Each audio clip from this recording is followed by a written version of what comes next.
বাংলার বাড়ির দ্বিতীয় কিস্তির টাকা দেওয়ার প্রক্রিয়া কিন্তু ইতিমধ্যেই শুরু হয়ে গেছে, যেটা মুখ্যমন্ত্রী গত 20 তারিখ মঙ্গলবার শিলিগুড়ি থেকে একটি অনুষ্ঠানের মাধ্যমে ঘোষণা করেন এবং সঙ্গে পিডব্লিউএলদের নিয়েও ঘোষণা করেন তারা প্রথম কিস্তি এবং দ্বিতীয় কিস্তির টাকা কবে পাবেন। কিন্তু দেখা যাচ্ছে দ্বিতীয় কিস্তির টাকা দেওয়ার প্রক্রিয়া শুরু হবার পরেও বহু উপভোক্তার অ্যাকাউন্টে এখনও পর্যন্ত দ্বিতীয় কিস্তির 60,000 টাকা ঢোকেনি। তার মূল কারণগুলি কি কি জানা যাচ্ছে, নবান্ন বাংলা বাড়ির কাজের গতি দেখে খুবই অসন্তুষ্ট। কিন্তু কেন, কোন কোন জেলায় এখনও পর্যন্ত বাড়ি তৈরি হয়নি বা বাড়ি তৈরির কাজ শুরু হলেও এখনও পর্যন্ত কাজ সম্পন্ন হয়নি? আজকের ভিডিওতে এই সমস্ত বিষয়গুলির সঠিক তথ্য আপনাদের জানাবো, তাই ভিডিওটি সম্পূর্ণ দেখবেন। মুখ্যমন্ত্রী মমতা বন্দ্যোপাধ্যায় গত 20 তারিখ মঙ্গলবার শিলিগুড়ি থেকে আনুষ্ঠানিকভাবে বাংলা বাড়ির দ্বিতীয় কিস্তির টাকা দেওয়ার ঘোষণা করেন এবং সঙ্গে পিডব্লিউএল লিস্টে যাদের নাম রয়েছে অর্থাৎ পিডব্লিউএল লিস্টের বাকি 16 লক্ষ উপভোক্তা কবে প্রথম কিস্তি ও দ্বিতীয় কিস্তির টাকা পাবেন সেই বিষয়েও কিন্তু জানিয়েছেন। গত ডিসেম্বর মাসে প্রথম কিস্তির টাকা দেওয়ার প্রক্রিয়া শুরু হয়েছিল প্রায় 12 লক্ষ উপভোক্তাকে।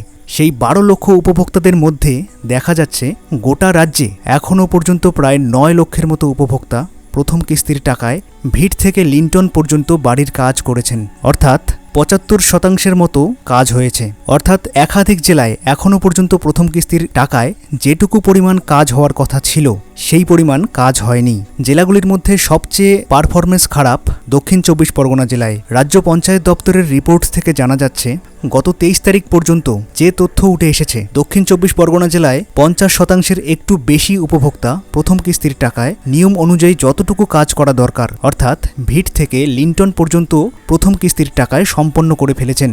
অর্থাৎ দেখা যাচ্ছে প্রায় 50% বা অর্ধেকের মতো উপভোক্তা দক্ষিণ 24 পরগনা জেলায় নিয়ম অনুযায়ী ভিট থেকে লিন্টন পর্যন্ত বাড়ির কাজ করেননি, অথচ দ্বিতীয় কিস্তির টাকা দেওয়ার প্রক্রিয়া কিন্তু শুরু হয়ে গেছে। তাই সেক্ষেত্রেও কিন্তু নবান্ন খুবই অসন্তুষ্ট।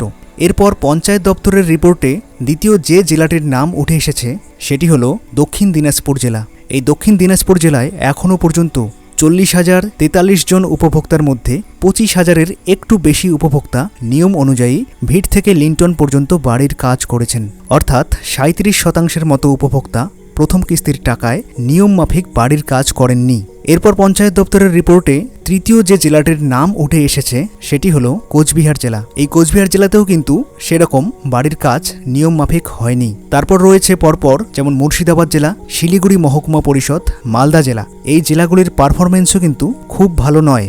সেই জন্য কিন্তু নবান্ন খুবই অসন্তুষ্ট, কারণ মঙ্গলবার মুখ্যমন্ত্রী মমতা বন্দ্যোপাধ্যায় বাংলার বাড়ি প্রকল্পের দ্বিতীয় কিস্তির টাকা দেওয়ার সূচনা করেছেন। কিন্তু প্রথম কিস্তির টাকা ডিসেম্বর মাসে ঢোকার পরেও বহু জেলায় 30%, 40%-এর কাছাকাছি নিয়ম মাফিক যতটুকু কাজ হওয়া দরকার ছিল অর্থাৎ ভিট থেকে লিন্টন পর্যন্ত বাড়ির কাজ এখনও পর্যন্ত করা হয়নি। অর্থাৎ কাজের গতি কিন্তু খুবই কম। ঠিক এই কারণেই হয়তো বহু মানুষের অ্যাকাউন্টে এখনও পর্যন্ত দ্বিতীয় কিস্তির টাকা ঢোকেনি। এবং জানা যাচ্ছে যে দ্বিতীয় কিস্তির টাকা দেওয়ার প্রক্রিয়া কমপ্লিট হলেই পিডব্লিউএল লিস্টে যাদের নাম রয়েছে অর্থাৎ পিডব্লিউএল লিস্টের বাকি 16 লক্ষ উপভোক্তাকে টাকা দেওয়ার প্রক্রিয়া শুরু করা হবে। পিডব্লিউএল লিস্টের 16 লক্ষ পরিবার প্রথম কিস্তির টাকা সামনের ডিসেম্বর মাসেই অ্যাকাউন্টে পাবেন বলে জানা যাচ্ছে এবং দ্বিতীয় কিস্তির টাকা দেওয়া হবে 2026-এর মে-জুন মাসের দিকে।